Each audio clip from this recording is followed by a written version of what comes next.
சிறுநீரில் வெளியாகக்கூடிய புரோட்டீன் இது சரி செய்யக்கூடிய ரீனூன் கஷாயம். இதுக்கு தேவையான பொருட்கள் பார்க்கலாம். கோரைக்கிழங்கு, வெட்டிவேர், நெரிஞ்சில், தேற்றான் விதை.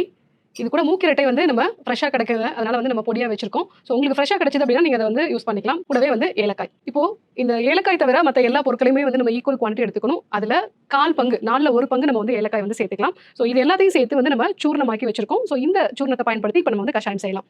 முதல்ல ஒரு 150 ml அளவுக்கு நம்ம தண்ணீர் வந்து எடுத்துக்கலாம். தண்ணீர் லைட்டாக வந்து சூடான பிறகு நம்ம ஒரு 5 கிராம் அளவுக்கு இந்த கஷாய சூர்ணத்தை வந்து நம்ம மிக்ஸ் பண்ணிக்கலாம்.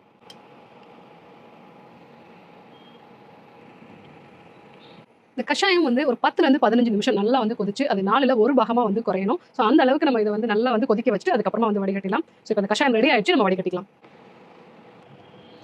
ஸோ இந்த கஷாயம் வந்து ஒரு 30லேருந்து 40 ml ரெகுலராக வந்து நம்ம உணவுக்கு அப்புறமா வந்து எடுத்துக்கும் பொழுது சிறுநீரகம் சம்பந்தமான பிரச்சனைகள், சிறுநீரகத்தில் உண்டாகக்கூடிய கற்கள், சிறுநீரகத்தில் வந்து வெளியாகக்கூடிய இந்த புரோட்டீன், இந்த மாதிரியான பிரச்சனைகளுக்கு நல்ல ஒரு மாற்றத்தை வந்து பார்க்கலாம்.